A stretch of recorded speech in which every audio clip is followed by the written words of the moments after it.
When Harjit Sajjan was appointed as Canada's new defense minister, a lot of people were excited, even some conservatives who don't really like liberals. I mean, he was a real live warrior. I mean, first he was a police officer, then a combat soldier who served in Afghanistan. I mean, look at how tough he looks in this widely circulated picture. Tough and happy about killing Muslim terrorists in Afghanistan.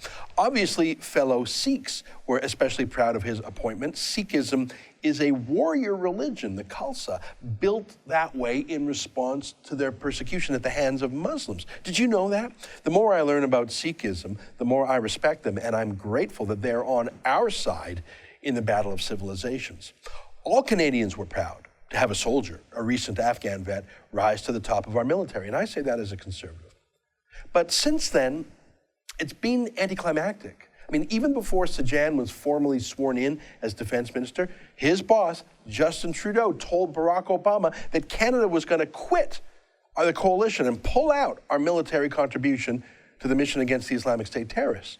So here we are, 3.5 months later, and our CF-18s and support aircraft are still in the mission, but that's confusing to everybody. Are we quitting or not?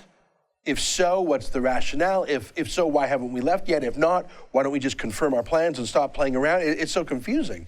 It was humiliating that Canada was left out of the meeting of allied defense ministers held in Paris last month, chaired by the United States. Let me show you who was invited. Here is the German defense minister, Ursula von der Leyen. Look at her wearing those high heels out there to meet the troops. Here's the Australian defense minister, the lady in red. Here's the Dutch defense minister, looks a bit like Sophie Trudeau. And here's the Italian defense minister, Roberta Pinotti.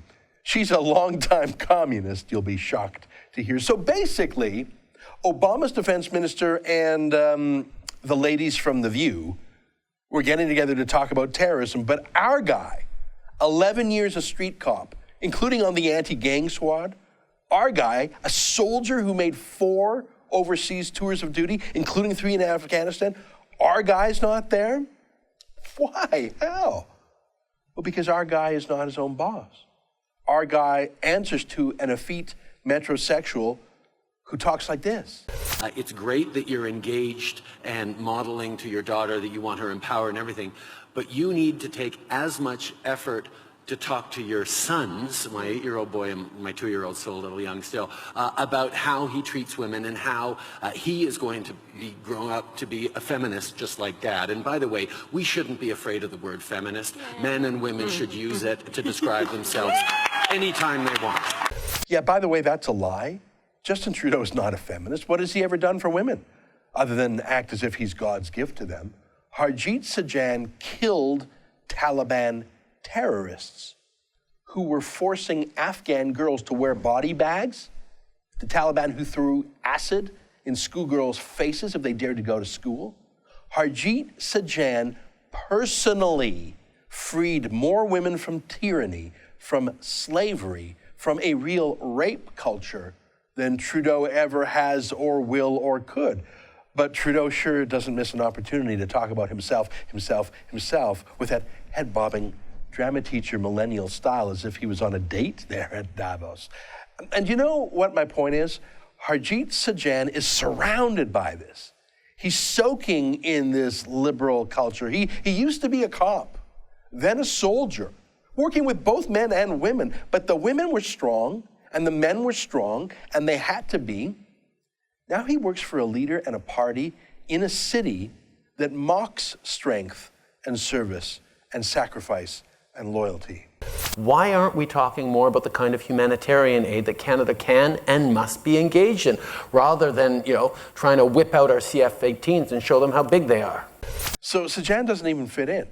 He can't even talk to journalists and make any sense anymore because he knows the right answer to their question about whether or not we should fight, about how to fight, about how our allies need us. He knows that, but he also knows what his boss, Trudeau, allows him to say, tells him to say, and it's the opposite. So he comes across as nonsensical. I mean, can you make any sense of this? We know that Al-Qaeda, as most organized crime groups or even terrorist organizations evolves, they always fracture off. It's almost a staple that happens. One will go this way, one will go more extreme, one will go a little bit modern, and the other one we may want to continue. That's just normally how it works. The issues of climate change, of creating grievances in many different parts of the world. Not a big deal when you talk about climate change on isolation, but put it into an area of Africa or Syria, which caused those grievances when the cost of food started to go up and people started to complain. All they wanted to do was listen to. That was that little clue. But instead of us looking at those little clues, because we're looking at a strategic level, we missed out those clues. I believe it was the protest that happened, the spray paint on the wall. And then that one action created that ripple that resulted in what we see today. What? The guy who did 3 tours of duty killing Muslim terrorists now is talking about root causes and understanding them and maybe giving them a hug. Gee, I wonder who he's been hanging out with. We have to look at the root causes. Now, we don't know now whether it was terrorism or a single crazy or a domestic issue or a foreign issue. I mean, all those questions. But there is no question that this happened because there is someone who feels completely excluded, completely at war with innocence, at war with a society. And our approach has to be, okay, where do those tensions come from? And I tell you all this because it is necessary to understand the latest news out of Ottawa. And the news is this: Harjit Sajjan has hired a new policy advisor. But he's not some think tank scholar, he's not some Ottawa insider, not some Department of Defense mandarin, not some diplomat or professor. Harjit Sajjan hired this guy, Kevin Torvik, a cop from Vancouver. It's his old partner. Hang on, what's a street cop know about being a policy advisor for the Department of Defense? That doesn't make any sense. Well, actually, yeah, it does. In the Liberal government, Kevin Torvik is the only real man around Harjit Sajjan for 100 yards.